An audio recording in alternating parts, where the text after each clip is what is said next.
明天上午10点准时出现。这么多年，我其实一直想问你，当初为什么资助季璇？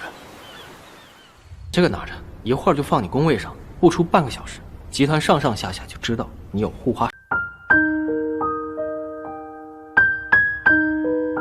Dikhianati oleh pacarnya tepat di depan matanya sendiri, secara tidak sengaja justru mempertemukannya dengan pria paling berkuasa di sekitarnya. Namun ternyata mereka sebenarnya punya masa lalu bersama. Jishan tanpa sengaja memergoki pacarnya sedang bermesraan dengan bos wanitanya di sudut tersembunyi. Sebelum sempat mencerna apa yang terjadi, ia tiba-tiba merasa sangat pusing akibat minuman yang diminumnya di pesta. Seluruh tubuhnya terasa panas dan sulit dikendalikan. Dalam keadaan setengah sadar, ia melihat seorang pria yang begitu tampan hingga membuatnya tak mampu menolak. Jishan langsung menghampirinya, hampir kehilangan seluruh kesadarannya. Setelah malam yang begitu liar berlalu, keesokan paginya, Jishan terbangun di rumah yang asing dan samar-samar mengingat bahwa pria itu membawanya pulang. Namun karena tak punya waktu untuk berpikir panjang, ia buru-buru mengenakan kembali gaun merahnya. Saat mencari pakaian lain di lemari, ia hanya menemukan pakaian pria. Akhirnya, ia asal mengambil sesuatu untuk dipakai lalu pergi ke perusahaan. Begitu masuk kantor, Bos Lee langsung memanggil dan memarahinya habis-habisan karena ia baru saja mengambil alih posisi direktur, tetapi malah muncul skandal foto tidak senonoh di saat yang sangat penting. Proyek kerjasama dengan grup Song bahkan hampir gagal. Namun Jishan bersikeras bahwa dirinya dijebak dan masih bisa menyelamatkan situasi. Saat itu juga, Zhao Li muncul dengan aura yang langsung mendominasi ruangan. Bos Lee segera bersikap menjilat kepadanya. Tetapi Zhao Li hanya menatap Jishan dan bertanya dengan dingin apakah dia penyebab skandal tersebut. Jishan mencoba menjelaskan bahwa pria di foto itu adalah pacarnya. Tetapi Zhao Li tampak tidak peduli. Ia hanya ingin melihat proposal proyek dan meminta salinan cetaknya, bukan versi digital. Dalam suasana canggung, Jishan tanpa sengaja menumpahkan air ke pakaian Zhao Li.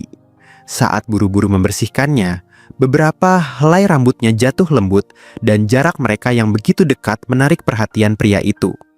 Zhao Li bahkan menggoda Jishan hingga membuatnya tersipu malu. Jishan menawarkan diri untuk mengganti pakaian yang basah. Dan Zhao Li setuju, tetapi malah membawanya ke toko pakaian wanita. Ia dengan santai menyebut ukuran tubuh pacarnya, yang ternyata persis sama dengan ukuran Jishan, membuat wanita itu semakin salah tingkah. Tak lama kemudian, pacarnya, Xiaojin, menelepon, dan memaksanya datang ke pesta makan malam-malam itu. Di pesta tersebut, Jishan terpaksa berdansa dengan Xiaojin meskipun tahu jelas bahwa pria itu selingkuh. Ia juga kesal karena Xiaojin terus-menerus melirik Nyonya Wong, istri atasannya sendiri, Bos Wong. Di tengah pesta, Zhao Li datang dan langsung menjadi pusat perhatian. Bos Wong menyambutnya dengan hangat. Meski sedang berjabat tangan dengan orang lain, mata Zhao Li hanya tertuju pada Jishan yang mengenakan gaun pilihannya. Xiaojin memanfaatkan kesempatan itu untuk memperkenalkan dirinya sebagai wakil Bos Wong, sekaligus tunangan Jishan demi membangun relasi bisnis. Tetapi Zhao Li malah mengabaikannya dengan dingin. Sebaliknya, Zhao Li langsung mengajak Jishan berdansa. Jishan menolak karena lelah, tetapi pacarnya sendiri justru mendorongnya ke pelukan Zhao Li. Mereka pun menari di bawah tatapan penasaran semua orang. Di tengah tarian, Zhao Li berbisik di telinganya bahwa selera Jishan terhadap pria benar-benar buruk. Bahkan siapapun bisa melihat bahwa Xiaojin memang tidak pantas untuknya. Setelah itu, Xiaojin masih memaksa Jishan membantunya mendekati Zhao Li demi kepentingan bisnis. Namun, ketika Xiaojin mencoba memperkenalkan dirinya lagi, Zhao Li malah mengejeknya karena terus mengulang hal yang sama. Puncaknya terjadi ketika Bos Wong mengumumkan bahwa Xiaojin dan Jishan akan segera menikah, lalu menyarankan untuk menghindari minum. Xiaojin berdalih bahwa ia harus menyetir mobil.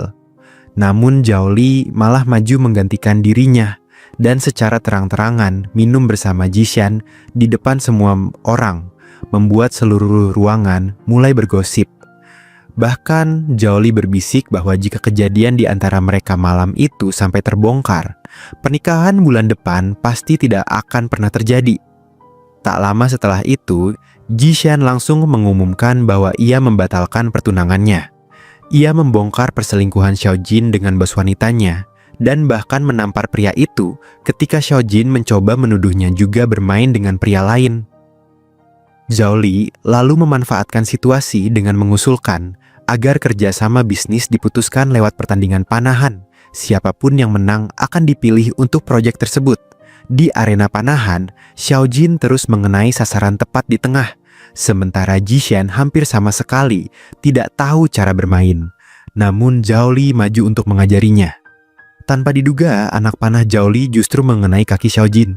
Dengan alasan Xiaojin terluka dan tidak layak mengikuti proyek, Zhao Li langsung memilih bekerja sama dengan pihak Jishan, membalikkan keadaan sepenuhnya. Keesokan harinya, sahabat Jishan, Wushu, mendengar kabar bahwa pertunangan itu dibatalkan, dan langsung datang terburu-buru dengan kaos kaki, berbeda di tiap kaki karena panik.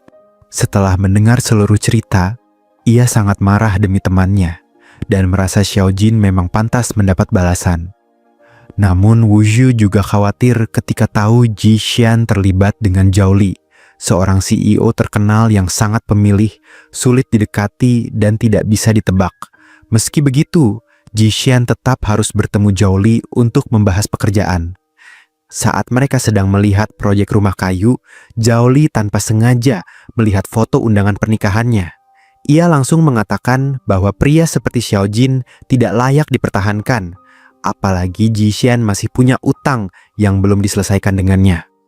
Jishan ingin menjaga jarak, tetapi Zhao Li menarik kerah bajunya sedikit dan memperlihatkan bekas ciuman di lehernya dari malam sebelumnya, membuat Jishan tidak bisa membantah lagi.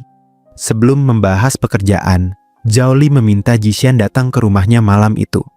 Namun tak disangka, tunangan pilihan keluarganya justru pindah masuk ke rumahnya setelah itu, membuat Zhao Li terlihat kesal. Ia bahkan memarahi asistennya karena tidak mencegah hal tersebut. Malam harinya, Jishan berdandan cantik dan mengetuk pintu rumah Zhao Li. Zhao Li baru selesai mandi. Tanpa banyak bicara, pria itu langsung menariknya masuk, dan mereka larut dalam perasaan masing-masing, seolah sulit mengendalikan diri. Jishan berbisik bahwa semuanya hanya akan terjadi sekali, tetapi Zhao Li tersenyum penuh arti dan berkata bahwa sekali dimulai, semuanya tidak akan berhenti hanya satu kali. Ternyata selama bertahun-tahun, Zhao Li diam-diam selalu memperhatikan Jishan. Ia tahu Jishan kesulitan membayar kuliah dan harus bekerja sambil belajar demi menghidupi diri sendiri dan keluarganya. Tanpa diketahui Jishan, Zhao Li lah yang selama ini diam-diam membiayai pendidikannya lewat sekolah. Kembali ke masa sekarang, Jishan baru saja bangun tidur. Ia buru-buru mengenakan kemeja Zhao Li lalu keluar kamar, tetapi malah bertemu staf Zhao Li dan tunangannya. Suasananya begitu canggung. Zhao Li hanya berkata dingin bahwa Jishan boleh pulang tanpa perlu menjelaskan apapun. Jadi Jishan pun pergi diam-diam. Namun masalah belum selesai. Tunangan Zhao Li langsung mencari Jishan untuk mempermalukannya. Jishan tidak tinggal diam. Ia melempar balik makanan ke arah wanita itu dan mengatakan bahwa dirinya sama sekali tidak tertarik pada Zhao Li dan hanya bermain-main saja. Tepat saat itu, Zhao Li datang dan mendengar semuanya. Wajahnya langsung berubah dingin tanpa mengatakan apapun. Ia hanya mengembalikan gaun Jishan lalu pergi, membuat Jishan menyesali ucapannya sendiri. Zhao Li pergi ke pantai dan memanggil sahabatnya, tetapi malah diejek karena tetap mencoba merebut wanita yang sebenarnya sudah memiliki pasangan, lalu sekarang malah patah hati sendiri. Saat itu, Zhao Li melihat pesan permintaan maaf dari Jishan, tetapi tetap tidak ingin membalasnya. Sahabatnya lalu bertanya, mengapa dulu Zhao Li diam-diam membantu Jishan, tetapi tidak pernah memberitahunya agar Jishan bisa membalas kebaikannya. Zhao Li akhirnya menceritakan masa lalunya. Dulu ia dan kakak laki-lakinya pernah diculik. Mereka memang berhasil diselamatkan, tetapi sang kakak tidak selamat. Zhao Li sempat tenggelam dalam keputusasaan sampai suatu hari ia melihat seorang gadis kecil dengan berani melawan penagih utang demi melindungi ibunya dan rumah mereka. Keberanian gadis itu mengubah cara pandangnya dan membuatnya memutuskan untuk terus hidup demi kakaknya juga. Saat itu juga Zhao Li diam-diam memakai akun asistennya untuk membalas pesan Jishan, mengatakan bahwa ia sedang berada di pantai dan jika Jishan benar-benar ingin meminta maaf, maka ia harus datang sendiri. Jishan langsung berlari mencarinya tanpa sadar bahwa dirinya sedang masuk ke dalam jebakan kecil Zhao Li.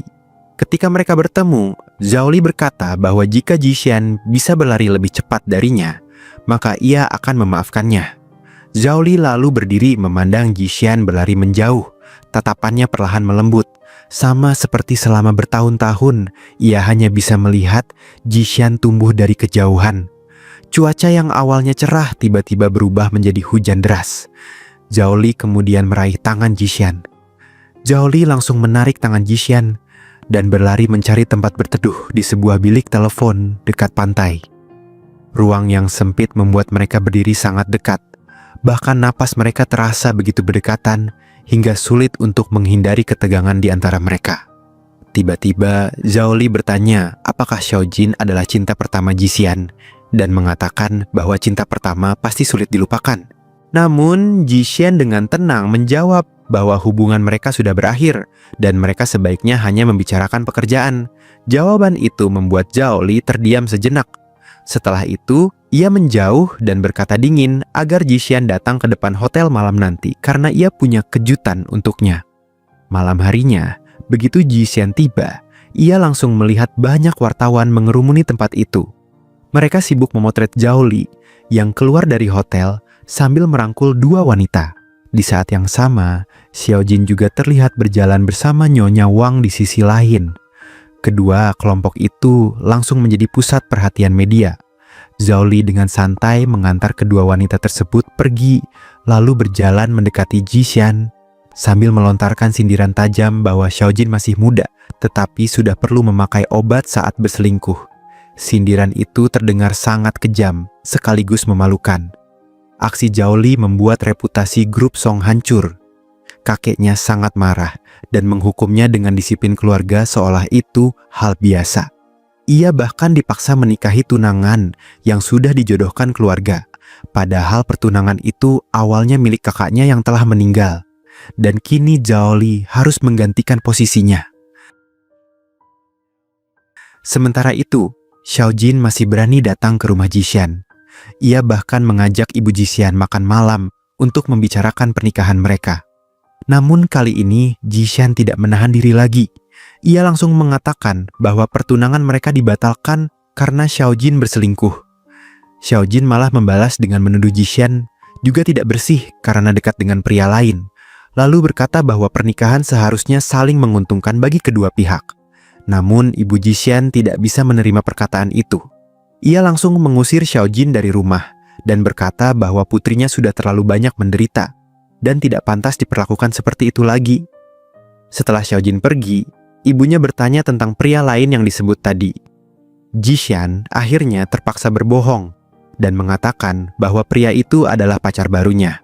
Sang ibu pun meminta agar Jishan membawa pria tersebut untuk dikenalkan nanti sebelum hubungan mereka berlanjut serius.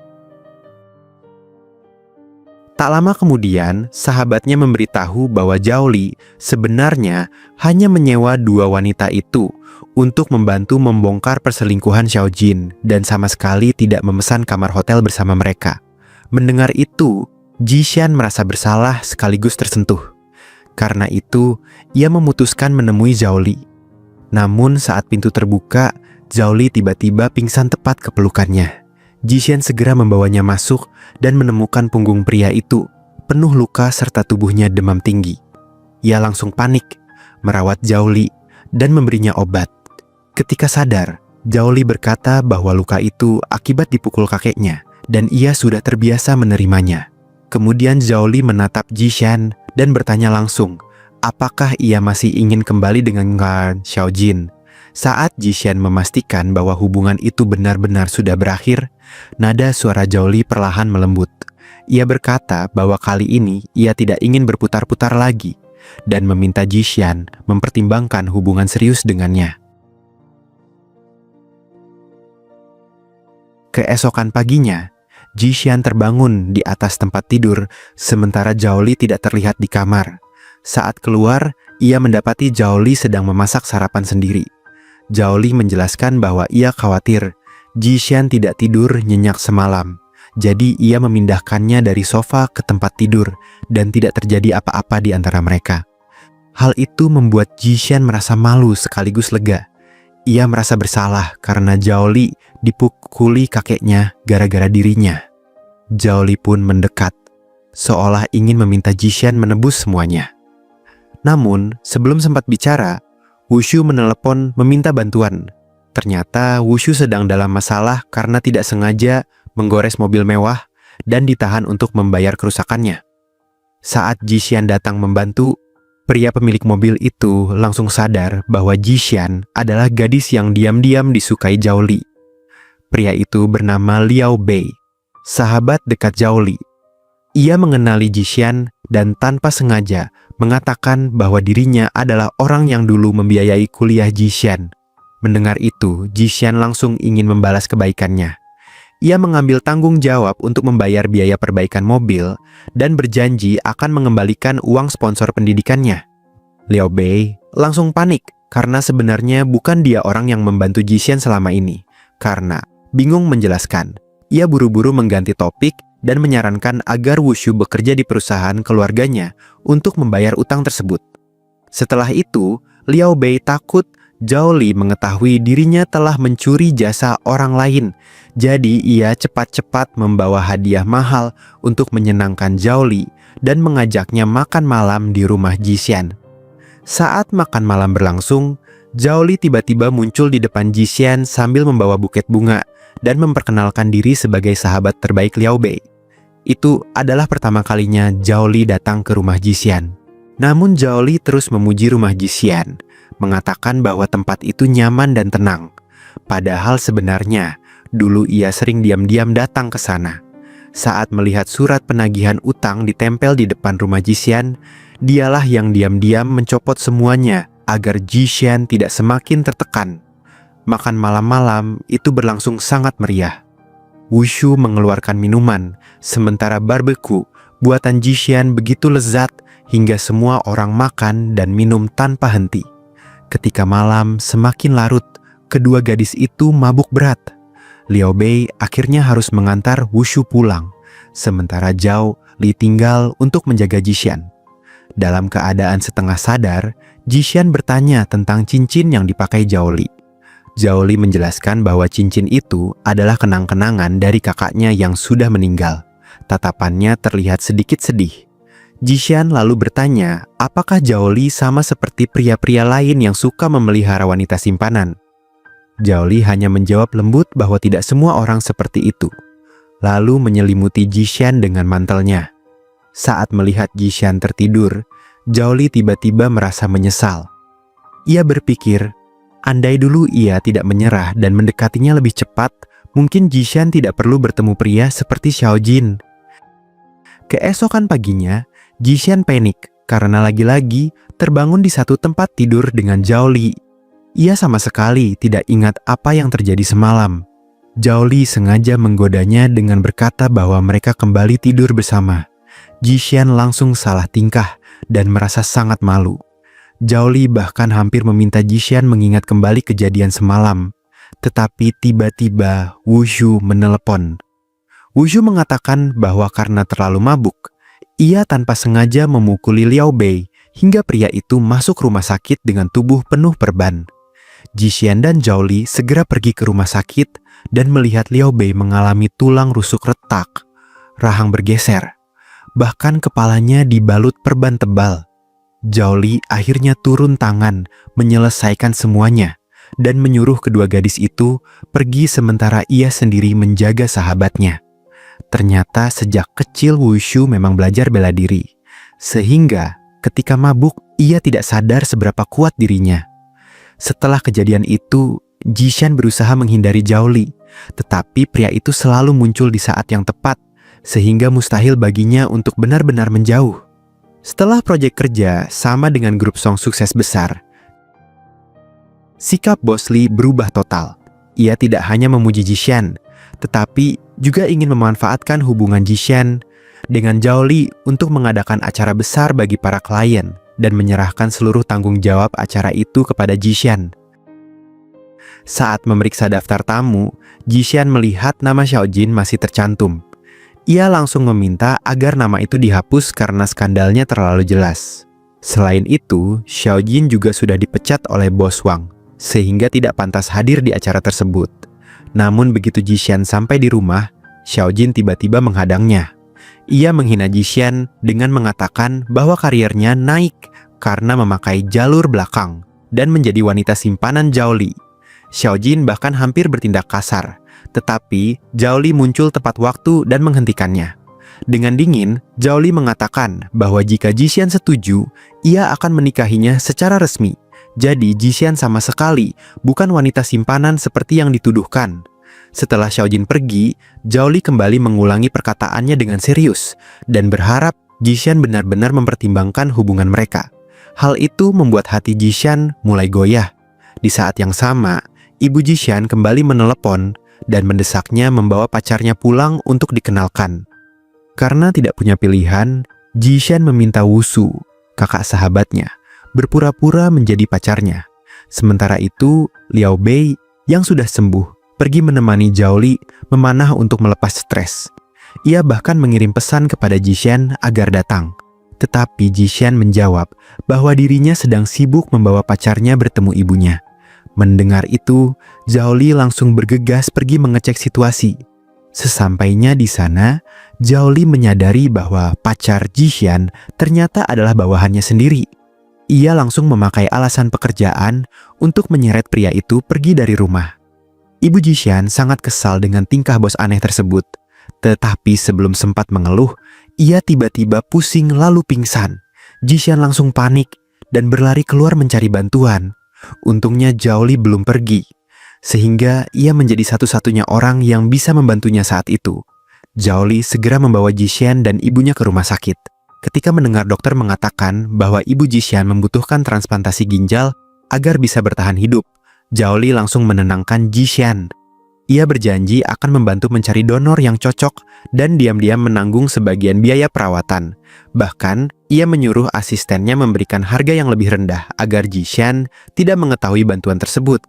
Memanfaatkan kesempatan itu, Zhao Li menawarkan Jishan pekerjaan di grup Song. Ia mengatakan dengan jujur bahwa dirinya membutuhkan seseorang yang bisa dipercaya untuk memimpin sektor properti baru perusahaan. Namun Jishan tidak langsung setuju dan meminta waktu untuk memikirkannya. Saat ibunya sadar, sang ibu merasa takut menjadi beban sehingga menolak menjalani pengobatan. Namun Jishan sambil menahan tangis berkata bahwa tanpa ibunya, ia tidak akan bisa menjadi seperti sekarang. Ia juga tidak sanggup hidup sendirian tanpa ibunya. Mendengar itu, hati sang ibu akhirnya mulai luluh. Pada malam badai ketika Jishan sangat membutuhkan uang untuk biaya pengobatan ibunya, ia memutuskan pergi menemui Zhao Li. Kebetulan, saat itu Zhao Li juga baru membuka pintu karena berniat mencarinya. Mereka pun hampir bertabrakan. Zhao Li dengan lembut mengambil handuk untuk mengeringkan rambut Jishan, sementara Jishan langsung bertanya terus terang apakah Zhao Li hanya ingin menjadikannya wanita simpanan atau benar-benar ingin mempekerjakannya. Zhao Li dengan serius menjawab bahwa ia merekrut Jishan murni karena kemampuan kerjanya. Jawaban itu akhirnya membuat Jishan tenang dan setuju bergabung dengan grup Song. Zhao Li sebenarnya ingin mengantarnya pulang, tetapi Jishan menolak. Pada akhirnya, Zhao Li hanya menyampirkan mantel di bahunya dan menyuruhnya beristirahat selama seminggu sebelum mulai bekerja. Di hari pertama kerja, Jishan langsung diberi jabatan sebagai direktur proyek baru, membuat seluruh perusahaan gempar. Tunangan Zhao Li langsung menunjukkan ketidaksukaannya dan mengingatkan bahwa keputusan sebesar itu seharusnya mendapat persetujuan ketua perusahaan. Zhao Li sebenarnya enggan menanggapi, tetapi tepat saat itu kakeknya muncul dan langsung memberikan tantangan. Ia berkata bahwa jika Ji Xian mampu menegosiasikan pembelian sebidang tanah super strategis milik Bos Yu, maka itu akan membuktikan kemampuannya. Namun jika gagal, Ji Xian harus segera meninggalkan grup Song. Setelah rapat selesai, Ji Xian sedang membawa dokumen sambil menunggu lift ketika ia bertemu Wusu. Dengan antusias, pria itu membantu membawakan barang-barangnya dan bahkan memberinya kopi dengan gambar hati di atasnya. Ia bercanda bahwa jika kopi itu diletakkan di meja kerja, seluruh perusahaan akan mengerti bahwa Ji Xian sudah ada yang punya dan tidak akan mengganggunya lagi. Saat itu juga Zhao Li muncul. Ia melirik bawahannya dengan tajam, lalu menyuruh Ji Xian menunggu lift berikutnya karena lift itu sudah penuh. Setelah itu, ia memerintahkan Wusu ikut dengannya, membuat Ji Xian benar-benar bingung. Begitu sampai di kantor, Zhao Li langsung menginterogasi Wusu tentang hubungannya dengan Ji Xian. Wusu dengan santai menjelaskan bahwa dirinya adalah kakak Wushu, sahabat terbaik Ji Xian, sehingga hubungan mereka memang dekat. Penjelasan itu justru membuat Zhao Li semakin kesal. Zhao Li lalu berdalih bahwa perusahaan melarang hubungan asmara di kantor, tetapi Wusu membalas bahwa aturan seperti itu sama sekali tidak ada. Bahkan asistennya sendiri ikut membela Wusu, membuat Zhao Li kehabisan alasan. Pada akhirnya, satu-satunya cara yang terpikir olehnya adalah mengirim Wusu dalam perjalanan dinas jauh dengan gaji yang sangat menggiurkan. Dan Wusu langsung menerimanya tanpa ragu. Malam itu, seluruh lampu kantor dimatikan setelah pukul 9 malam. Ji Xian yang masih lembur sendirian di ruangan gelap langsung panik. Ia tidak bisa menghubungi Wusu, jadi ia terpaksa mengirim pesan kepada asisten Zhao Li untuk meminta bantuan. Padahal sebenarnya akun itu dipakai langsung oleh Zhao Li sendiri. Zhao Li segera datang sambil berpura-pura santai dan memberi alasan bahwa asistennya tertahan karena pelanggaran lalu lintas. Ia meminta orang menyalakan kembali lampu kantor, lalu menegur Ji Xian dengan lembut karena bekerja terlalu larut. Setelah itu, ia bertanya apakah Wusu memberitahunya soal perjalanan dinas. Karena takut kebohongan tentang pacar palsu terbongkar, Ji Xian berbohong bahwa Wusu memang sudah memberitahunya. Hanya saja ia terlalu sibuk hingga lupa. Zhao Li kemudian mengantar Ji Xian pulang. Namun tepat saat hendak pergi, ia melihat seorang kurir mencurigakan sedang mencoba membobol kunci rumah Ji Xian. Zhao Li langsung berlari menghentikannya dan terlibat perkelahian kecil hingga mengalami luka ringan. Ji Xian yang panik segera keluar rumah, sementara pria itu berhasil melarikan diri.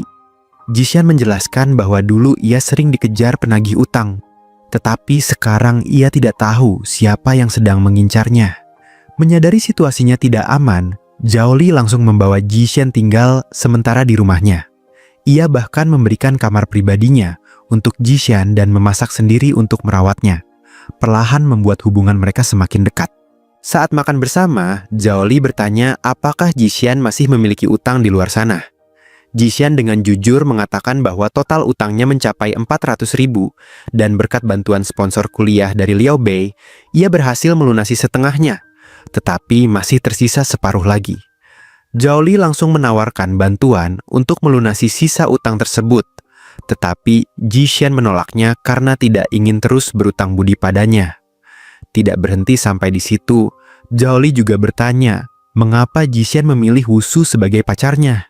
Ji Xian menjawab bahwa Wusu adalah orang yang dekat dan bisa dipercaya. Lalu bagaimana dengan dirinya? Ji Xian hanya tersenyum tipis dan berkata bahwa setidaknya Wusu lebih jujur darinya. Jawaban itu membuat Zhao Li terdiam. Ia segera menggenggam tangan Ji Xian dan memintanya memikirkan semuanya sekali lagi. Tetapi Ji Xian menghindar lalu pergi begitu saja. Keesokan harinya, mereka berdua pergi ke kantor bersama. Liao Bei yang sudah pulih sepenuhnya langsung menggoda mereka saat melihat keduanya datang bersama. Namun tujuan utamanya sebenarnya adalah membawa informasi tentang Bos Yu untuk membantu Ji Xian. Sementara itu, Ji Xian dengan polos membuat teh dan kopi untuk menjamu dermawannya, sama sekali tidak sadar bahwa orang yang sebenarnya membantu hidupnya selama ini justru sedang duduk tepat di sebelahnya. Hal itu membuat Zhao Li terlihat kesal. Lalu ia mengingatkan Jishan dengan dingin bahwa dirinya datang ke perusahaan untuk bekerja, bukan untuk melayani orang lain. Menurut hasil penyelidikan mereka, Bos Yu ternyata menyewa sebuah pulau pribadi sepenuhnya demi mengenang mendiang istrinya, demi bisa mendekatinya. Zhao Li dan Jishan, dan Zhao Li akhirnya berpura-pura menjadi pasangan kekasih untuk menumpang di area perkemahan milik Bos Yu. Mereka memasak bersama, saling menjaga, dan bertingkah seperti pasangan sungguhan, membuat jarak di antara mereka perlahan semakin dekat. Namun ketika mereka membawa makanan untuk Bos Yu, pria itu langsung menyadari sandiwara mereka. Ia mengatakan bahwa Zhao Li memang aktor yang hebat, tetapi bertanya apakah Zhao Li sedang mencoba menipunya atau justru menipu gadis di sampingnya. Bos Yu bahkan menyinggung bahwa Zhao Li sudah memiliki tunangan. Ketika Zhao Li langsung membahas soal pembelian tanah, Bos Yu menolaknya tanpa ragu. Dalam perjalanan pulang, Jishan terlihat kecewa, tetapi ia tidak menyerah begitu saja. Ia terus mempelajari dokumen tentang Bos Yu, dan akhirnya menyadari bahwa pria itu adalah seseorang yang sangat sentimental.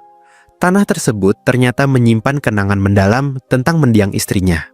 Selama ini, banyak desainer sudah mencoba membuat rancangan untuk tempat itu, tetapi tidak ada satupun yang mampu memuaskannya. Karena itulah Bos Yu memilih membiarkan tempat tersebut tetap seperti semula. Saat Jishan sedang meneliti dokumen, Zhao Li membawakan sepiring buah untuknya. Namun Jishan menyadari tangan Zhao Li terluka. Ia merasa aneh karena Zhao Li biasanya sangat terampil dan tidak mungkin ceroboh. Saat Jishan membuka perbannya untuk memeriksa luka itu, kebohongan Zhao Li langsung terbongkar. Zhao Li akhirnya berdalih bahwa tubuhnya memang cepat sembuh. Setelah itu, Jishan mulai membuat desain baru dengan harapan dapat mengubah keputusan Bos Yu. Zhao Li menyarankan agar desain tersebut digambar langsung dengan tangan, karena orang yang lebih tua biasanya kesulitan melihat desain berputar di layar komputer. Jishan terlihat canggung memegang pena karena terlalu terbiasa menggambar secara digital. Zhao Li pun tertawa kecil dan memegang tangannya untuk membimbing setiap garis yang dibuatnya. Jarak mereka menjadi sangat dekat, hingga suasananya terasa romantis. Zhao Li bahkan hampir menciumnya, tetapi Jishan buru-buru mendorongnya tanpa sengaja, hingga pisau di dekat mereka melukai tangan Zhao Li. Jishan langsung panik dan meminta maaf sambil membalut lukanya. Zhao Li memanfaatkan kesempatan itu untuk berpura-pura kesakitan dan meminta Jishan membantunya mandi malam itu. Saat melihat tubuh Zhao Li penuh bekas luka, Jishan tidak bisa menahan rasa sedihnya. Zhao Li lalu menunjuk satu bekas luka di tangannya dan berkata bahwa itulah luka yang paling ia ingat karena berhubungan dengan Jishan. Perkataan itu membuat hati Jishan semakin kacau. Malam itu, Zhao Li menggunakan alasan insomnia untuk meminta tidur bersama Jishan. Jishan langsung panik, mendorongnya menjauh, lalu kabur ke ruang tamu untuk tidur sendiri. Keesokan paginya, mereka mendengar bahwa Bos Yu akan segera pergi. Jishan dan Zhao Li buru-buru pergi ke pantai mencarinya. Namun meskipun Jishan sudah berusaha keras membujuk, Bos Yu tetap menolak menjual tanah tersebut. Tiba-tiba Bos Yu terluka. Jishan dengan hati-hati menjaga barang kenangan penting milik pria itu, sementara Zhao Li membantu membawanya ke mobil untuk segera dilarikan ke rumah sakit. Namun dalam keadaan darurat itu, Zhao Li mengalami masalah besar.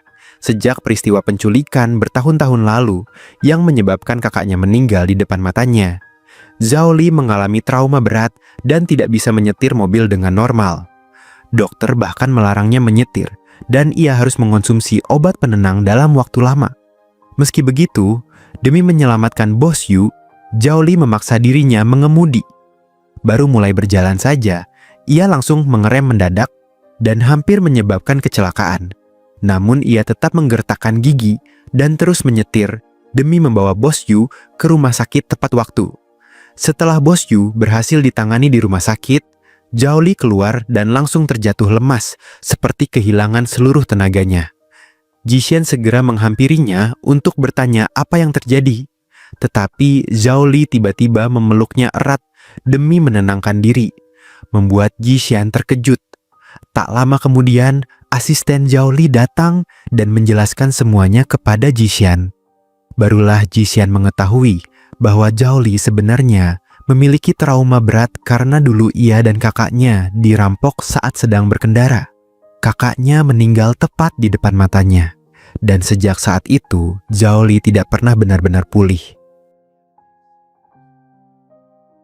Malam harinya di rumah, Jishan membuat sup untuk menenangkan Zhao Li. Di saat yang sama, ia mendapat ide untuk memperbaiki lampu kaca berlapis glasir, benda kenangan milik Bos Yu dan istrinya yang sudah rusak. Namun mereka masih kekurangan satu jenis kerang khusus yang tidak bisa ditemukan di pantai biasa. Mereka pun pergi menemui seorang ahli. Orang itu menjelaskan bahwa kerang yang mereka cari adalah kerang glasir ungu yang sangat langka. Bahkan mungkin hanya ada sedikit di seluruh lautan. Kerang itu hanya muncul ketika ombak besar datang, dan seseorang harus menyelam sebelum ombak menghantam untuk mendapatkannya. Malam itu, Jishan terbangun dan tidak menemukan Zhao Li dimanapun. Ia mencoba menghubunginya tetapi tidak mendapat jawaban. Menjelang pagi, Jishan hampir putus asa karena mengira Zhao Li mempertaruhkan nyawanya pergi ke laut demi mencari kerang tersebut. Tiba-tiba, ia melihat Zhao Li bangkit dari balik batu karang di tepi laut sambil memegang benda yang mereka cari. Jishan langsung menangis karena marah sekaligus takut. Ia jauh lebih khawatir pada keselamatan Zhao Li daripada apapun. Namun Zhao Li hanya tersenyum lembut dan menarik Jishan ke dalam pelukannya, seolah semua bahaya tadi bukan masalah besar baginya. Setelah lampu kaca itu berhasil diperbaiki, mereka membawanya kembali kepada Bos Yu. Saat melihat benda kenangan itu hampir pulih sempurna, Bos Yu benar-benar terharu. Semakin lama ia memandangnya dan perlahan melihat bayangan dirinya, serta mendiang istrinya di masa lalu, juga bayangan Zhao Li dan Jishan saat ini. Akhirnya, hatinya luluh. Ia setuju memberi mereka waktu 3 hari untuk menyelesaikan rancangan desain akhir. Kembali di perusahaan, Jishan terlambat masuk kerja karena Zhao Li diam-diam mematikan alarmnya agar ia bisa tidur lebih lama. Namun ironisnya, di kantor Zhao Li malah dengan serius mengumumkan bahwa siapapun yang melanggar aturan perusahaan akan dikenai denda. Xiao yang berdiri di dekat sana diam-diam menertawakan Jishan. Tetapi saat melihat Zhao Li dan Jishan saling berkirim pesan sambil tersenyum, Xiao akhirnya sadar bahwa Zhao Li hanya berpura-pura tegas. Diam-diam, pria itu sebenarnya mentransfer uang kepada Jishan untuk membantu membayar dendanya. Hati Xiao langsung dipenuhi rasa iri. Setelah itu, Jishan dan Zhao Li fokus menyelesaikan model desain 3 dimensi yang sangat detail. Mereka bahkan pergi mencari material alami agar model tersebut terlihat lebih realistis. Namun, tanpa diduga, saat mereka pergi, Xiao diam-diam masuk dan menghancurkan seluruh model itu. Ketika kembali, Jishan langsung terpukul melihat hasil kerja keras mereka hancur berantakan. Meski begitu, ia tidak menyerah. Bersama Zhao Li, ia berusaha membuat ulang model tersebut dalam waktu yang sangat singkat. Pada hari presentasi, ketua perusahaan hampir saja mengumumkan pemecatan Jishan. Namun tepat saat itu, sang asisten masuk membawa kontrak kerjasama. Ternyata Bos Yu resmi setuju bekerja sama dengan grup Song karena Jishan dan Zhao Li berhasil memperbaiki model tepat waktu dan memenuhi semua keinginannya. Seluruh ruang rapat langsung terkejut. Zhao Li kemudian menuntut agar kakeknya menepati janji. Ia memaksa sang ketua secara resmi mengakui Jishan sebagai manajer proyek dan bahkan memberinya tambahan komisi. Meski tidak menyebut nama pelaku sabotase secara langsung, Zhao Li dengan dingin memperingatkan bahwa siapapun yang berani bermain kotor lagi tidak akan hidup tenang. Setelah semuanya selesai, Zhao Li meminta Jishan membalas jasanya. Namun Jishan mengatakan bahwa dirinya sudah punya janji makan malam dengan teman. Ternyata Wushu dan Wusu sedang makan di rumahnya. Wusu bahkan mengunggah foto makanan mereka, membuat Zhao Li diam-diam cemburu saat melihatnya. Zhao Li merasa dirinya harus lebih memainkan peran sebagai korban menyedihkan agar Jishan iba padanya. Ia segera menelepon Jishan, tetapi tiba-tiba kakeknya datang. Zhao Li buru-buru memasukkan ponsel ke saku tanpa memutus sambungan telepon, sehingga Jishan tanpa sengaja mendengar seluruh percakapan mereka. Kakeknya dengan terus terang mengatakan bahwa Zhao Li diam-diam membantu Jishan. Ia juga tahu bahwa Xieyao adalah orang yang menghancurkan model desain itu, tetapi tetap memaksa Zhao Li menikahinya. Zhao Li menolak dengan tegas karena ingin menentukan hidupnya sendiri. Mendengar itu, kakeknya langsung menampar Zhao Li. Bahkan setelah itu, ia membisikkan kata-kata kejam di telinga Zhao Li bahwa dalam kasus penculikan bertahun-tahun lalu, orang yang seharusnya mati adalah Zhao Li, bukan kakaknya. Jishan mendengar semua itu dengan jelas melalui telepon dan hatinya terasa sangat sakit. Setelah pergi dari sana, Zhao Li baru sadar bahwa sambungan telepon masih aktif. Saat mendengar suara Jishan di seberang, ia langsung mengubah nada bicaranya dan berpura-pura santai. Ia mengatakan bahwa dirinya tidak punya tempat tujuan dan sedang lapar, lalu meminta Jishan memasakkan sesuatu untuknya. Zhao Li pun pergi ke rumah Jishan. Jishan diam-diam memasak, tetapi membiarkan Zhao Li makan sendirian karena mengaku dirinya sudah makan sebelumnya. Padahal sebenarnya ia baru saja makan bersama Wushu dan Wusu. Zhao Li sebenarnya tahu hal itu, tetapi ia tidak mengatakan apa-apa dan tetap mencoba membujuk Jishan agar mempertimbangkan hubungan mereka sekali lagi. Saat Jishan terus menghindari topik itu, Zhao Li sengaja menelepon Liao Bei dan meminta izin menginap di rumahnya.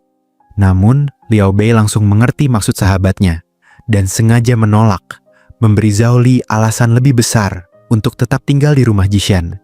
Jishan akhirnya merasa tidak tega dan mengambilkan es untuk mengompres wajah Zhao Li yang masih merah akibat tamparan.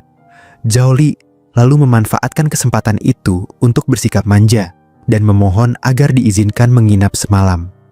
Malam itu, ketika Zhao Li keluar untuk merokok, Jishan menatap punggungnya dan tiba-tiba teringat seseorang misterius bertahun-tahun lalu yang diam-diam mencopot surat tagihan utang dari depan rumahnya. Jishan pun bertanya apakah orang itu adalah Zhao Li. Namun Zhao Li menyangkalnya dan berkata bahwa pada masa itu dirinya sedang dihukum karena belajar terlalu keras sehingga tidak bisa keluar rumah. Padahal sebenarnya orang itu memang dirinya. Setelah itu, Zhao Li tiba-tiba mengubah nada suaranya dan mengatakan bahwa sejak 6 tahun lalu sudah ada seseorang yang mengincar Jishan. Karena itu, ia harus tetap berada di sisi Jishan untuk melindunginya. Setelah mengatakan hal tersebut, Zhao Li langsung menarik Jishan dan menciumnya, membuat pikiran Jishan benar-benar kacau. Keesokan paginya, mereka mendapat kabar bahwa kondisi ibu Jishan kembali memburuk. Keduanya segera pergi ke rumah sakit. Zhao Li kemudian menemui dokter secara pribadi dan mengetahui bahwa menemukan donor ginjal yang cocok ternyata masih sangat sulit. Zhao Li menawarkan diri untuk memeriksa kecocokan ginjalnya sebagai donor. Dokter sempat ragu karena Zhao Li adalah satu-satunya pewaris keluarga Song. Namun Zhao Li dengan yakin mengatakan bahwa tubuh itu miliknya sendiri dan ia berhak menentukan pilihannya sendiri. Ia juga meminta agar semua ini dirahasiakan dari Jishan. Keesokan harinya, kondisi ibu Jishan mulai stabil. Bahkan, ibunya menyuruh Jishan pergi berkencan dengan pacarnya karena hari itu adalah ulang tahunnya. Sang ibu berkata bahwa pasangan yang baru menjalin hubungan seharusnya lebih romantis dan menikmati masa-masa indah bersama. Saat itu juga, Zhao Li mengirim pesan mengajaknya bertemu. Jishan berbohong santai kepada ibunya dengan mengatakan bahwa pacarnya baru saja menghubunginya. Lalu ia pergi menemui Zhao Li. Begitu sampai, Jishan langsung terkejut melihat ruangan yang dipenuhi bunga dan hadiah. Semua barang di sana adalah benda-benda yang pernah ia sukai selama bertahun-tahun, mulai dari gaun pertamanya hingga berbagai hal kecil lainnya. Ternyata, Zhao Li diam-diam membeli dan menyimpan semuanya selama ini, hanya menunggu hari ketika ia bisa memberikannya langsung kepada Jishan. Dengan setengah bercanda, Zhao Li berkata bahwa menurut cerita film, tokoh wanita biasanya akan membalas kebaikan seperti ini dengan menyerahkan hatinya. Perkataan itu membuat Jishan malu sekaligus bingung. Zhao Li lalu menggoda bahwa detak jantung Jishan sudah menjawab perasaannya lebih dulu. Suasana di antara mereka mulai terasa semakin hangat ketika tiba-tiba Wushu dan Wusu datang untuk merayakan ulang tahun Jishan. Zhao Li langsung berkata bahwa ia akan menjelaskan semuanya kepada pacar Jishan. Panik, Jishan buru-buru mendorong Zhao Li masuk ke kamar mandi untuk bersembunyi. Kedua kakak beradik itu membawa kue dan makanan. Saat melihat ruangan penuh hadiah, Jishan buru-buru berbohong bahwa semua itu hanyalah hadiah dari perusahaan, dan mereka langsung percaya begitu saja. Tak lama kemudian, Wusu mencari kamar mandi. Sebelum Jishan sempat menghentikannya, Wusu sudah hampir masuk ketika Zhao Li tiba-tiba membuka tirai dari dalam. Wusu langsung terkejut sampai menjatuhkan ponselnya. Ia bahkan hampir kabur, tetapi Zhao Li malah memaksanya tetap masuk dan menggunakan kamar mandi seperti biasa. Akhirnya, Wusu keluar dengan wajah pucat. Ketika melihat Wushu juga hendak masuk ke kamar mandi, ia buru-buru menarik adiknya pergi sambil beralasan bahwa dirinya baru saja menghancurkan toilet. Padahal sebenarnya, ia sengaja memberi ruang pribadi kembali untuk Zhao Li dan Jishan. Setelah kedua saudara itu pergi, Zhao Li kembali menggoda Jishan dengan mengatakan bahwa ia akan mengejar mereka dan menjelaskan semuanya kepada pacar Jishan. Jishan langsung menghentikannya sambil tersenyum kaku. Malam itu, Zhao Li bertemu Liao Bei. Karena masih ingin memastikan apakah Wusu benar-benar pacar Jishan, mereka bahkan sempat memikirkan rencana konyol untuk pura-pura menyelamatkan Wushu dari gangguan orang asing agar bisa melihat reaksi Jishan. Namun sebelum rencana itu dilakukan, kejadian sungguhan justru terjadi. Sebelumnya, Wushu sempat pergi minum kopi bersama Jishan dan meminjam baju Jishan untuk dipakai sementara. Di perjalanan pulang, Xiaojin salah mengira Wushu sebagai Jishan. Ia kemudian mengikuti dan menculiknya. Tak lama kemudian, Zhao Li menerima foto Sandera tersebut. Awalnya ia mengira orang-orang suruhan Liao Bei bergerak lebih cepat dari rencana. Namun setelah menelepon untuk memastikan, ia baru sadar bahwa tidak ada seorang pun dari pihak mereka yang melakukan itu. Saat itulah, Zhao Li menyadari bahwa penculikan tersebut benar-benar nyata. Ia langsung menelepon Jishan, tetapi tidak tersambung. Beberapa saat kemudian, Jishan menelepon balik dan menjelaskan bahwa dirinya tadi sedang sibuk menerima panggilan lain. Zhao Li segera memberitahukan soal foto Sandera itu. Jishan langsung tersentak dan sadar bahwa orang yang diculik adalah Wushu karena gadis itu sedang mengenakan bajunya. Mendengar hal tersebut, Liao Bei langsung merebut kunci mobil dan bergegas pergi bersama Zhao Li menuju lokasi. Saat melihat Wushu, Liao Bei langsung berlari membuka ikatannya dan memeluknya erat. Wushu menjelaskan bahwa penculik itu menutupi seluruh tubuhnya. Setelah menyadari orang yang diculiknya bukan Jishan, pria itu hanya memaki beberapa kata lalu pergi. Namun suaranya terdengar sangat familiar. Mendengar itu, Zhao Li langsung sadar ada sesuatu yang salah. Ia buru-buru menelepon Jishan lagi, tetapi kali ini ponselnya benar-benar tidak bisa dihubungi. Saat itulah Zhao Li memahami semuanya. Penculikan Wushu hanyalah pengalihan perhatian agar mereka semua pergi dari Jishan. Target sebenarnya sejak awal adalah Jishan sendiri. Tak lama kemudian, Zhao Li menerima foto Jishan yang terikat disertai permintaan uang tebusan. Tanpa ragu sedikit pun, ia langsung mengambil kunci mobil dan bergegas pergi, mengabaikan trauma beratnya terhadap mengemudi yang sebenarnya belum sembuh. Di sisi lain, Xiaojin berdiri di depan Jishan. Dulu ia pernah mencintai wanita itu, tetapi rasa iri dan kegagalannya telah mengubah dirinya menjadi penuh kebencian. Ia berpikir bahwa jika ia tidak bisa memiliki Jishan, maka ia akan menghancurkannya. Semakin Jishan melawan, semakin tidak terkendali emosinya. Xiaojin bahkan mulai menyiram bensin di sekitar tempat Jishan diikat. Tepat saat itu, Zhao Li muncul di sana.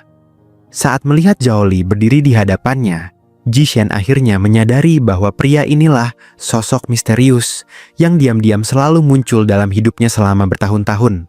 Sementara bagi Zhao Li sendiri, penyesalan terbesar dalam hidupnya adalah karena pernah melewatkan Jishan, hingga akhirnya wanita itu jatuh ke tangan pria seperti Xiaojin. Tanpa ragu, Zhao Li langsung menyerbu masuk dan menjatuhkan Xiao Jin, lalu buru-buru melepaskan ikatan Jishan. Namun Xiao Jin masih sempat melakukan serangan diam-diam dari belakang menggunakan jeriken bensin. Jishan yang melihatnya langsung berteriak memperingatkan Zhao Li. Tepat pada saat itu, Liao Bei dan Wu Shu datang membantu mengendalikan situasi dan membawa kedua orang itu pergi. Xiao Jin akhirnya hanya bisa terduduk putus asa, dipenuhi kebencian dan penyesalan. Namun semuanya sudah terlambat. Keesokan harinya, Jishan terbangun di rumah sakit dan langsung berlari menuju kamar Zhao Li. Namun begitu masuk, ia melihat Liao Bei berdiri sambil menangis.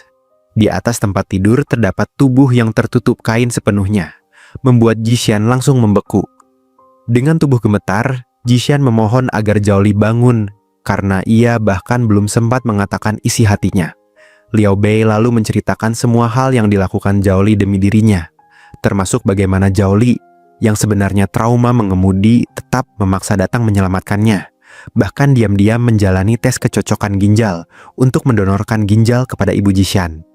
Jishan langsung menangis hebat dan akhirnya mengakui perasaannya sendiri. Namun ketika ia membuka selimut itu, ternyata di bawahnya hanya ada boneka manekin botak. Jishan langsung terkejut sekaligus semakin menangis karena merasa dipermainkan. Wu Shu buru-buru masuk membela sahabatnya, sementara Liao Bei menjelaskan bahwa semua itu hanyalah cara untuk menguji ketulusan hati Jishan. Karena Zhao Li sudah mempertaruhkan begitu banyak hal untuknya. Mereka ingin memastikan apakah Jishan benar-benar mencintainya atau tidak. Liao Bei kemudian memberitahu bahwa Zhao Li sudah dibawa pulang. Jishan segera merapikan diri lalu pergi menemui kakek Zhao Li untuk meminta izin bertemu dengannya sekaligus mengungkapkan perasaannya. Namun sang kakek dengan dingin menolak. Ia mengatakan bahwa orang yang akan merawat Zhao Li adalah Xie Yao dan mereka akan segera menikah. Ia bahkan memperingatkan Jishan bahwa jika masih berani memiliki niat lain, maka ia akan dipecat dari perusahaan. Meski begitu, Jishan tidak mundur sedikit pun. Ia dengan tegas mengatakan bahwa pernikahan adalah keputusan Zhao Li sendiri dan tidak seorang pun berhak memaksanya. Setelah mengatakan itu, Jishan langsung pergi. Begitu sadar, Zhao Li segera keluar mencari Jishan karena bersikeras ingin bertemu dengannya.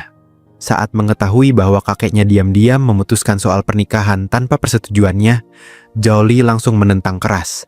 Suasana menjadi sangat tegang hingga ia kembali dipukul. Namun kali ini Xie Yao yang menghentikan semuanya. Dengan terus terang, ia mengatakan bahwa dirinya tidak membutuhkan pernikahan itu lagi. Keluarganya tidak kekurangan apapun, dan pria seperti Zhao Li juga tidak layak untuknya. Setelah berkata demikian, ia langsung pergi meninggalkan mereka. Kakek Zhao Li pun hanya bisa marah sekaligus buru-buru mengejar Xie Yao demi menjaga harga diri keluarga. Setelah pulih, Zhao Li segera menyuruh asistennya memanggil Wu Shu kembali. Ia ingin memperjelas hubungan mereka agar bisa resmi bersama Jishan. Begitu datang, Wu Shu langsung melihat surat di meja dan mengira dirinya dipecat. Ia panik dan bertanya kesalahannya.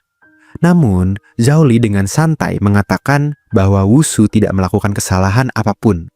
Hanya saja, ia tidak ingin Wu Shu terus memakai status sebagai pacar Jishan. Zhao Li mengatakan bahwa dirinya menyukai Jishan dan Jishan juga menyukainya, sehingga ia siap memberi kompensasi kepada Wu Shu agar mundur dari posisi tersebut. Tak disangka, Wu Shu langsung berubah sangat cepat. Ia tersenyum lebar dan berkata bahwa dirinya punya solusi yang menguntungkan semua pihak. Ia kemudian menjelaskan kepada semua orang bahwa dirinya hanyalah kakak Wu Shu dan memang dekat dengan Jishan, sedangkan Zhao Li dan Jishan adalah pasangan yang benar-benar serasi. Mendengar itu, Zhao Li langsung merasa puas. Ia lalu menyuruh Wu Shu membuka surat itu lagi. Ternyata surat tersebut bukan surat pemecatan, melainkan surat promosi jabatan menjadi wakil manajer. Wu Shu langsung bahagia setengah mati dan terus berterima kasih kepada Zhao Li. Setelah itu, Wu Shu dengan aktif menyebarkan klarifikasi ke seluruh perusahaan. Semua orang yang sebelumnya curiga akhirnya berubah mendukung kisah cinta antara bos Zhao dan manajer Ji. Karena hal itu, Jishan sampai malu dan ingin bersembunyi. Namun begitu tiba di kantor, Zhao Li langsung menariknya masuk ke ruangan pribadi. Zhao Li mengatakan bahwa sekarang ia ingin resmi bersama Jishan. Meski begitu, Jishan tetap berpikir rasional. Ia mengatakan bahwa mereka sebaiknya menjalani hubungan selama setengah tahun terlebih dahulu sebelum membahas masa depan lebih jauh. Selain itu, hubungan mereka juga masih harus dirahasiakan dari keluarganya. Zhao Li pun setuju dan mereka berjanji bertemu malam itu. Malam harinya, mereka makan malam bersama di rumah Jishan. Suasananya terasa hangat dan nyaman. Jishan minum sedikit anggur sambil tersenyum dan berkata bahwa dirinya tidak takut mabuk ketika bersama pacarnya sendiri. Namun jelas terlihat bahwa alkohol mulai memengaruhinya. Jishan perlahan mendekat dan mencium Zhao Li lebih dulu. Lalu buru-buru menjauh sambil mengatakan bahwa mereka sebaiknya makan dulu. Namun bagi Zhao Li, tindakan itu sudah cukup untuk menyalakan tombol dalam dirinya. Saat itu, Zhao Li jelas lebih tertarik pada Jishan dibanding makanan di meja. Keesokan paginya, Jishan masih merasa malu setiap mengingat kejadian malam sebelumnya. Ia bahkan tidak berani menatap mata Zhao Li secara langsung. Kemudian mereka pergi ke rumah sakit menjenguk ibu Jishan. Sebelum masuk, Jishan mengingatkan Zhao Li agar merahasiakan hubungan mereka terlebih dahulu. Zhao Li dengan patuh berjanji akan menunggu di mobil. Begitu ibu Jishan melihat putrinya datang, ia langsung sadar ada sesuatu yang berbeda. Ia mulai menanyakan bagaimana kencan semalam berjalan. Sebelum Jishan sempat menyangkal apapun, mata ibunya langsung menangkap bekas merah di lehernya. Tanpa perlu penjelasan lagi, semuanya sudah jelas terlihat. Setelah terus didesak, Jishan akhirnya mengaku bahwa hubungannya dengan Wushu selama ini hanyalah pura-pura untuk menenangkan ibunya. Sang ibu hanya mengangguk dan berkata bahwa sebenarnya ia sudah curiga sejak awal. Menurutnya, tidak mungkin seorang bos tiba-tiba kabur begitu saja saat sedang bersama pacarnya. Namun setelah itu, ibunya malah semakin penasaran dengan pacar Jishan yang sebenarnya dan bersikeras ingin bertemu dengannya. Tepat pada saat itu, Zhao Li masuk membawa bunga dan hadiah. Dengan sopan, Zhao Li meminta maaf dan mengambil semua kesalahan pada dirinya sendiri. Ia mengatakan bahwa dirinya dan Jishan sebenarnya sudah saling mengenal sejak lama, tetapi baru resmi menjalin hubungan semalam. Zhao Li juga berjanji akan menjaga Jishan dengan baik dan menegaskan bahwa dirinya tidak seperti Xiao Jin. Setelah itu, Zhao Li sengaja bersikap sedikit menyedihkan. Ia berkata bahwa kadang terasa seperti Jishan tidak terlalu menyukainya karena Jishan hanya mencarinya saat membutuhkan bantuan saja. Mendengar itu, ibu Jishan langsung membela Zhao Li dan mengatakan bahwa ia mendukung calon menantunya tersebut. Di tengah suasana yang malu-malu namun hangat itu, Zhao Li menyampaikan kabar besar. Ia memberitahu bahwa operasi transplantasi ginjal untuk ibu Jishan bisa dilakukan dalam beberapa hari lagi. Jishan langsung sangat terharu sampai tidak bisa berkata-kata.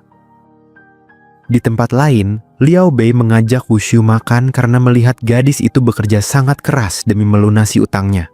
Namun ketika mengetahui bahwa Wushu ingin mengambil cuti demi makan malam, ulang tahun bersama pria yang ia sukai, Liao Bei malah kesal. Ia menolak memberi izin cuti, lalu pergi begitu saja. Wushu yang kesal akhirnya duduk sendirian dan melampiaskan emosinya dengan makan 2 porsi sekaligus.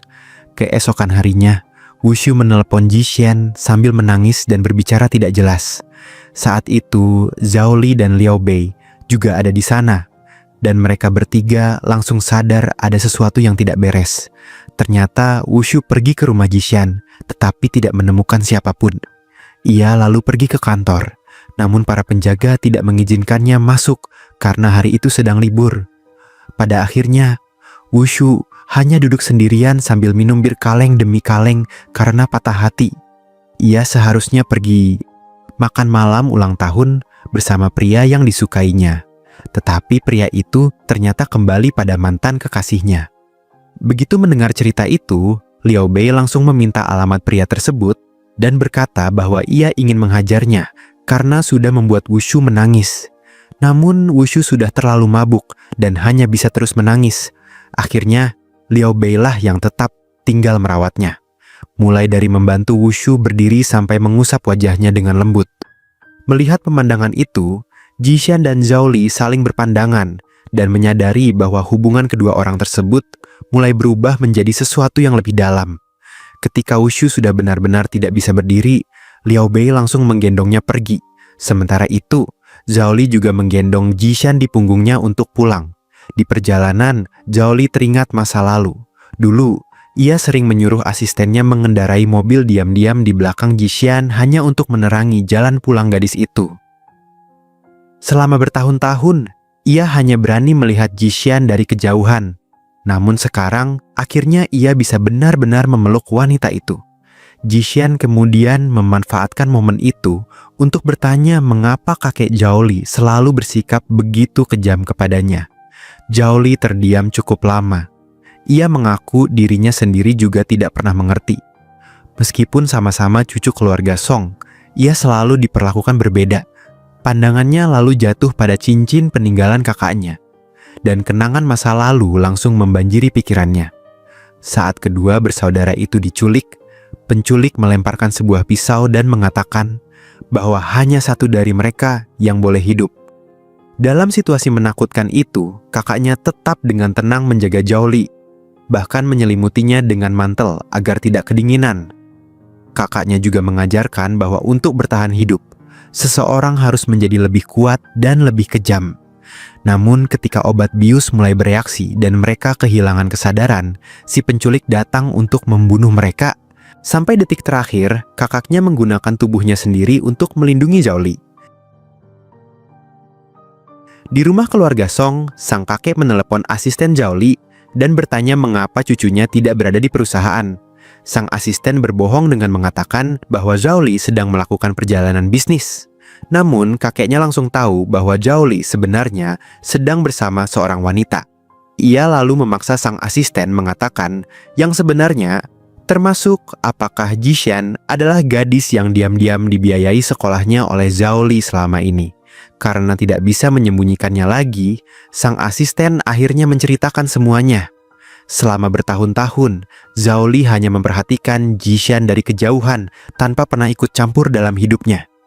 Setelah kakaknya meninggal, Zhao Li sempat begitu putus asa hingga kehilangan keinginan untuk hidup. Namun, bayangan gadis kecil bernama Jishan lah yang perlahan menariknya kembali. Setelah mendengar semua itu, sang kakek hanya diam.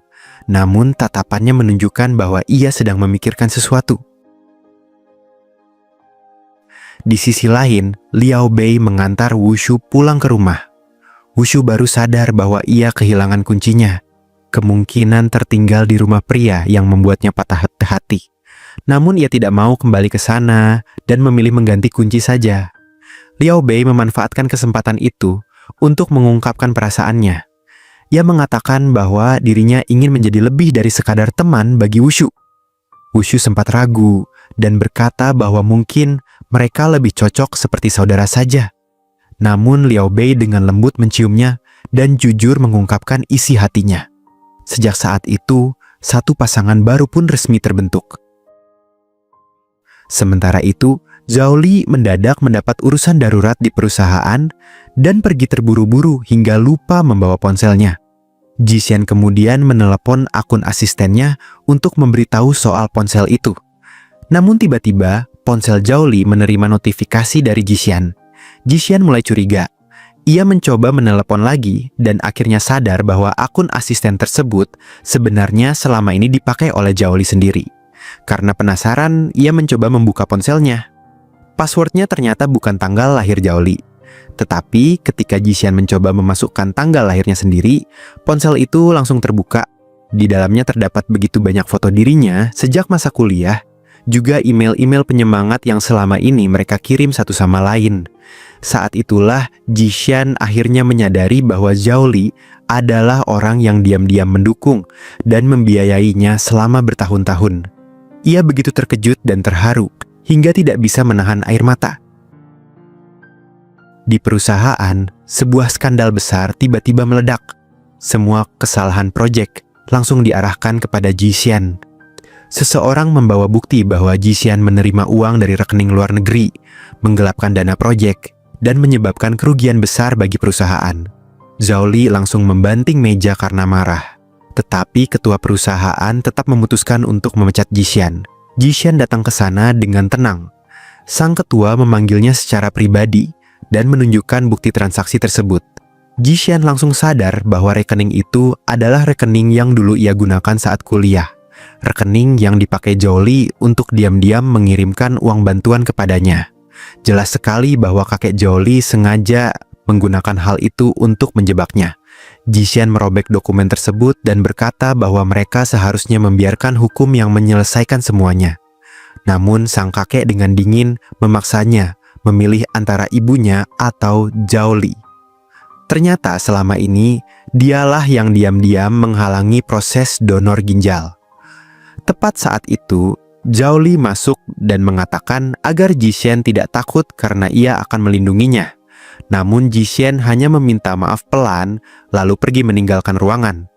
Jolie langsung berbalik menghadap kakeknya dengan amarah yang meledak-ledak, mempertanyakan mengapa pria tua itu terus menargetkan Jishan. Kakeknya kemudian memerintahkan orang-orang menyeret Jolie pulang. Di depan potret cucu tertua, yang paling ia sayangi, semua kebenaran akhirnya terungkap. Ternyata Jolie selama ini bukan dianggap cucu sah keluarga Song, melainkan aib keluarga. Bertahun-tahun lalu, sang kakeklah yang menyuruh orang melakukan penculikan tersebut. Namun ia tidak pernah menyangka bahwa cucu tertuanya akan mengorbankan diri demi melindungi Jolie. Dengan dingin, Jolie mengatakan bahwa ia tidak akan lagi hidup di bawah kendali keluarganya. Ia menolak menyerah. Bahkan jika kakeknya masih berani menyentuh Jishan, ia akan mendonorkan ginjalnya sendiri untuk ibu Jishan. Jolie juga menyatakan keluar dari keluarga Song dan mengatakan bahwa grup Song akan hancur tanpa dirinya. Setelah itu, Jolie segera pergi ke rumah sakit. Di sana, Jishan sedang memeluk ibunya sambil menangis.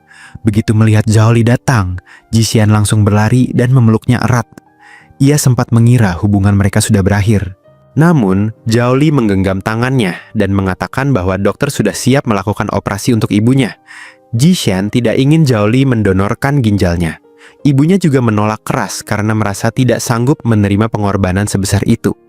Tetapi tepat saat itu, dokter masuk dan mengabarkan bahwa mereka telah menemukan donor ginjal yang cocok, sehingga operasi bisa segera dilakukan. Semua orang langsung merasa sangat lega. Setelah krisis berlalu, Jolie membawa Jishan kembali ke universitas tempat gadis itu dulu belajar. Tempat di mana Jolie diam-diam memperhatikannya selama bertahun-tahun. Mereka berhenti di sebuah restoran lama yang sangat familiar. Pemilik restoran masih mengenali Jishan dan bahkan berkata bahwa ia pernah beberapa kali melihat Jolie di sana sebelumnya. Jolie buru-buru menyangkal dan pura-pura mengatakan bahwa wanita itu pasti salah mengira dirinya dengan Xiaojin, cinta pertama Jishan. Jishan lalu bertanya, siapa cinta pertama Jolie?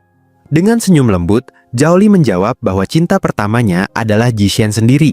Ia sudah mencintai wanita itu diam-diam selama 6 tahun.